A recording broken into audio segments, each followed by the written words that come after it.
Halo barudak, gimana kabarnya? Iman aman? Aman dong ya. Di video kali ini, saya akan merangkum sebuah film yang agak berbeda dari sebelumnya, yaitu film animasi yang berjudul Kimi no Na wa. Cerita diawali dengan diperlihatkan seorang gadis yang sedang tertidur bernama Mitsuha Miyamizu. Akan tetapi, ketika ia terbangun, ternyata di dalam tubuh gadis tersebut ialah seorang pria yang bernama Taki. Dan Taki mengira bahwa ia sedang bermimpi. Selain itu, ia juga merasa aneh dengan tubuhnya itu. Yang alhasil,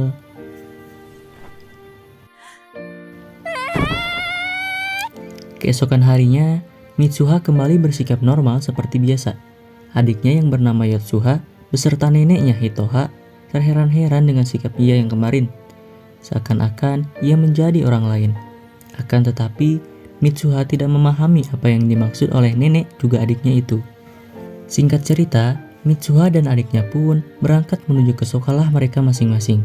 Dan di tengah perjalanan, Mitsuha bertemu dengan dua orang temannya yang bernama Teshi dan Sayaka. Mereka pun memutuskan untuk berangkat bersama.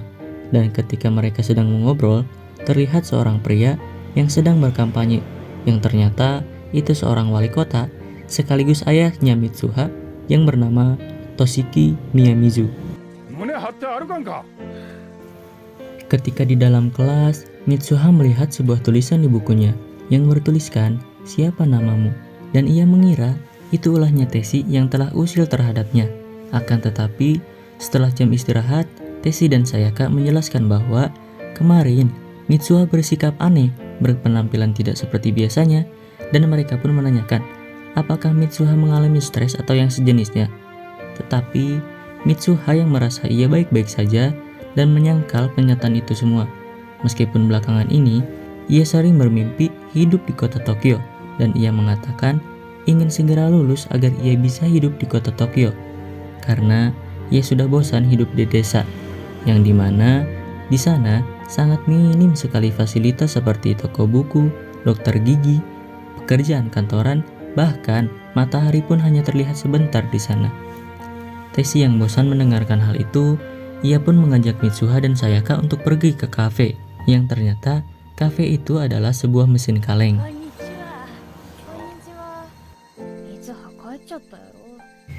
Malamnya, Mitsuha dan adiknya pun melakukan tradisi yang dinamakan Kuchi Kami Sake, yaitu tradisi membuat sake dengan cara mengunyah beras, kemudian meludahkannya ke dalam bak, lalu dibiarkan selama berhari-hari agar berfermentasi. Setelah itu, cerita beralih ke seorang pria yang bernama Taki Tachibana, yang ternyata itu adalah Mitsuha yang berada di dalam tubuhnya. Mitsuha pun heran karena ia merasa bahwa ia sedang bermimpi, tapi ia merasa semuanya sangat nyata. Hingga pada akhirnya, ia keluar dan melihat bahwa ia sedang berada di kota Tokyo.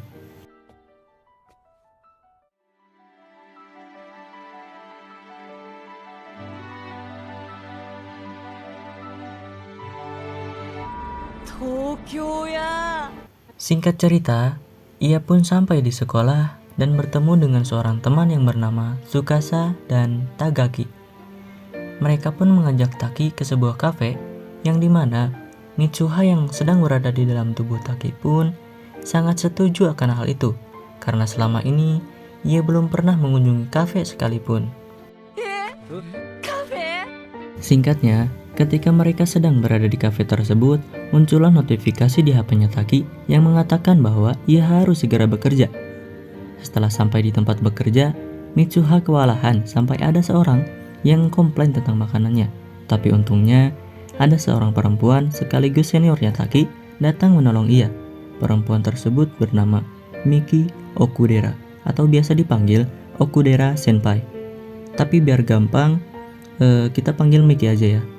Setelah restorannya tutup, Miki baru menyadari bahwa roknya tersebut sobek dan ia tahu itu ulahnya customer yang komplain tadi. Mitsuha yang melihat hal itu pun langsung membawa Miki ke dalam ruangan, yang ternyata ia bermaksud untuk menjahit rok yang telah sobek tersebut.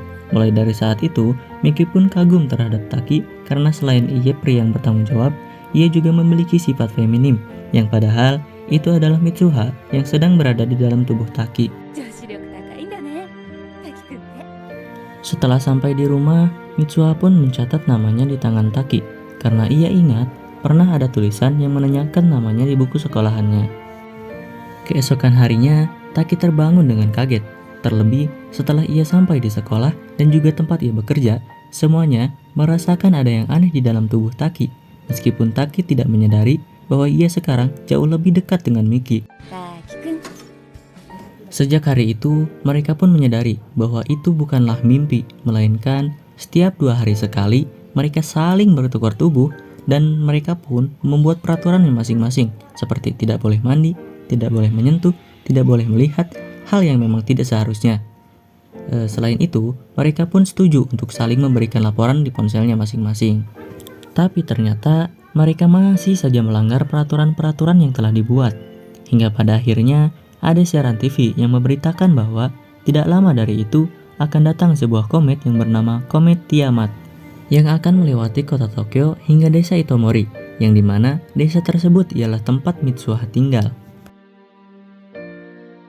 Setelah mendengarkan berita tersebut, nenek Hitoha, Yotsuha, juga Taki yang berada di dalam tubuh Mitsuha pun memutuskan untuk pergi ke kuil Miyamiza untuk menaruh sake yang telah dibuat mereka sebelumnya, karena dipercaya di kuil tersebut terdapat sebuah penyambung antara mereka dengan dewa, sama halnya dengan sebuah tali yang saling terikat dengan simbol. Ia terhubung satu sama lain, atau biasa disebut musubi. なあなあ、見えたよ。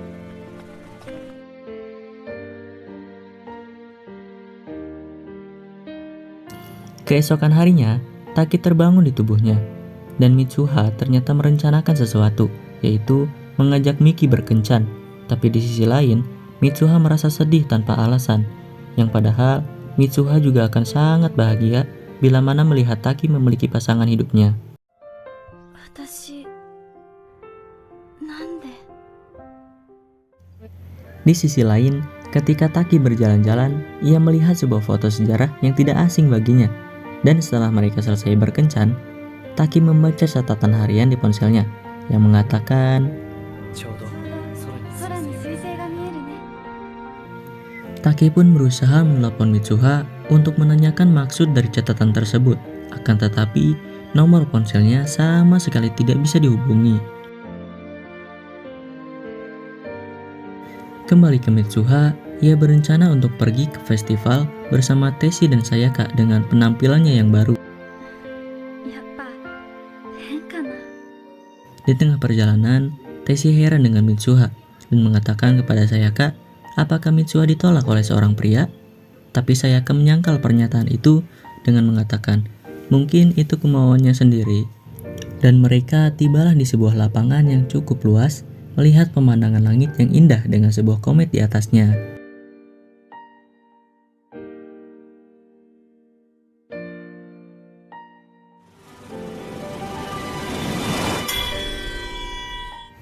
Setelah kejadian itu, Taki tidak pernah bertukar tubuh lagi dengan Mitsuha. Berhari-hari, bahkan berminggu-minggu, ia terus menunggu. Ia menggambarkan sebuah pemandangan yang pernah ia lihat sebelumnya saat menjadi Mitsuha tempo dulu. Lalu, ia memutuskan untuk mencari tempat tersebut demi memastikan bahwa Mitsuha baik-baik saja. Akan tetapi, ketika di stasiun, Tsukasa dan Miki pun memutuskan untuk ikut dengan Taki karena mereka khawatir dengan keadaannya yang sekarang. Dan mereka mengira bahwa Taki akan menemui seseorang yang dikenalnya dari media sosial.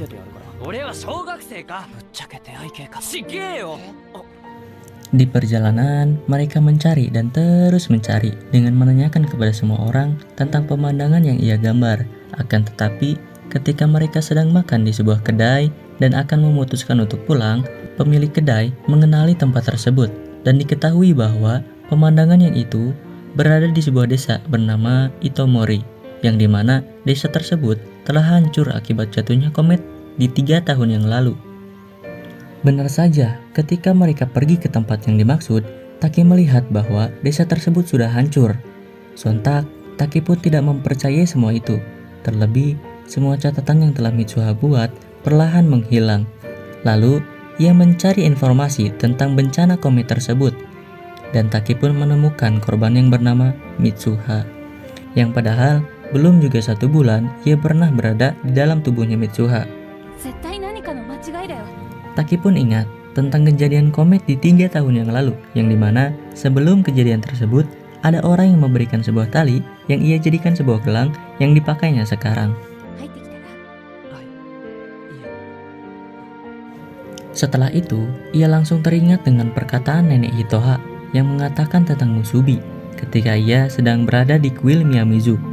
Dan malamnya, Taki pun memutuskan untuk pergi sendirian ke kuil tersebut. Motor, ya Allah, super. Dan ia pun menaruh surat kepada Miki agar segera pulang dengan sukasa.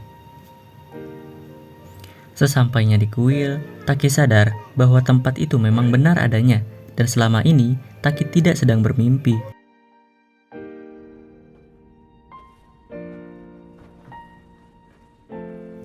Ketika ia sudah sampai di dalam kuil, Taki meminum sake buatan Mitsuha. Tapi ketika ia akan berdiri, ia terjatuh dan melihat semua masa lalu Mitsuha. Dan diketahui bahwa Mitsuha memutuskan untuk pergi ke Tokyo agar bisa menemui Taki sebelum bencana itu terjadi. Tapi ternyata waktu itu Taki masih belum mengenali Mitsuha. Dan ya, gelang yang dia pakai sekarang ialah pemberian Mitsuha waktu itu. Hingga pada akhirnya terlihat bahwa Mitsuha memutuskan untuk pulang dan pergi ke festival. Lalu Mitsuha! Mitsuha! Mitsuha!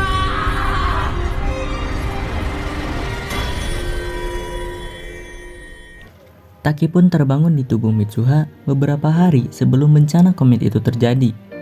Ia pun berlari untuk merencanakan sesuatu agar semua orang tidak datang ke sebuah festival yang akan diadakan. Setibanya ia di sekolah, ia menemui Teshi juga Sayaka dan memutuskan untuk bolos sekolah supaya ia bisa lebih leluasa untuk mengatur rencananya. すごいじゃん、テッシー。買ってきたよ。おうつり、ごめんね、さやちん。 Tapi di tengah perjalanannya, Taki teringat dengan Mitsuha yang mungkin sedang berada di dalam tubuhnya, yang pada saat itu sedang berada di kuil. Lalu ia pun memutuskan untuk pergi ke kuil itu, guna memastikan bahwa firasatnya itu benar. そこにいるのか。 Dan ya, benar saja. Ketika ia sampai di kuil, ia mendengar suara yang ternyata itu suara Mitsuha. Tapi mereka berada di dimensi waktu yang berbeda. Hingga pada akhirnya, mereka bisa bertemu karena senja. 滝くん。滝くん。 Mereka pun kembali ke tubuhnya masing-masing dan mengobrol tentang banyak hal. Hingga Taki mengembalikan tali yang diberikan Mitsuha sebelumnya. Ia pun memberitahukan rencananya kepada Mitsuha untuk menyelamatkan semua orang. Dan sebelum mereka berpisah, Allahu Akbar. Ya. Dan sebelum mereka berpisah, Taki menyarankan agar mereka menulis namanya masing-masing di telapak tangan, agar mereka bisa selalu ingat dengan namanya. Tapi yang tidak mereka sangka adalah mereka pun berpisah sebelum Mitsuha menuliskan namanya. Hingga akhirnya Taki lupa dengan namanya. お前は誰だ? Setelah itu, Mitsuha kembali ke Teshi untuk melancarkan rencananya, yang ternyata rencananya itu mereka akan meledakkan sebuah gardu listrik yang ada di desa tersebut dan menyiarkan sebuah pengumuman evakuasi kepada semua warga dengan alasan kebakaran hutan sebelum komet itu datang. Sayangnya, rencana tersebut tidak berjalan dengan mulus karena Pak Wali Kota atau ayahnya Mitsuha mengetahui bahwa siaran itu bukan berasal dari balai desa dan memutuskan untuk menghentikan siaran itu. Hingga pada akhirnya kometnya mulai terlihat.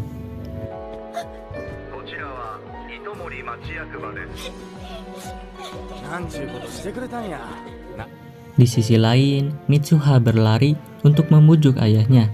Akan tetapi di tengah perjalanannya, ia terjatuh dan mulai lupa dengan Taki. Dan ketika ia akan melihat nama di tangannya, ternyata Taki tidak menuliskan namanya, melainkan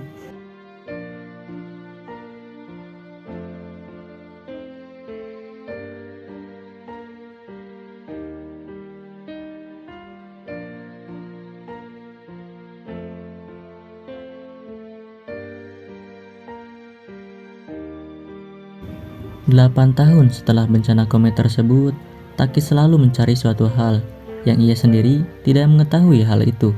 Ia menjalani hari-harinya dengan rasa ingin tahu, tapi ia sendiri tidak mengetahui bahwa ia sedang mencari apa, entah pekerjaan, kepribadian, atau bahkan seseorang.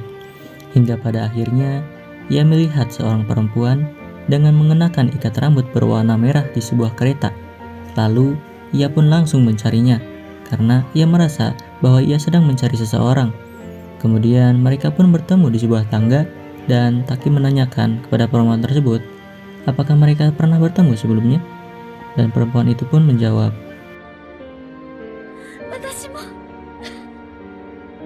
君の名前は film pun tamat. Jujur, ini pertama kalinya saya menonton anime, dan ya, dari segi alur cerita, juga animasinya benar-benar bagus, benar-benar menyentuh gitu. Dan buat kalian yang punya rekomendasi film atau anime yang lain, boleh diketik aja di kolom komentar ya. Insya Allah, kalau sempat nanti saya bikinin alur ceritanya. Mungkin segitu aja ya untuk video kali ini. Selamat berpuasa bagi yang menjalankan, semoga lancar. Dan untuk kalian semua yang nonton sampai habis, terima kasih banyak dan mohon maaf yang sebesar-besarnya karena saya tahu channel ini masih banyak sekali kurangnya. Maka dari itu, saya sangat membutuhkan support dan dukungan dari teman-teman sekalian. Sekian dari saya, bye-bye.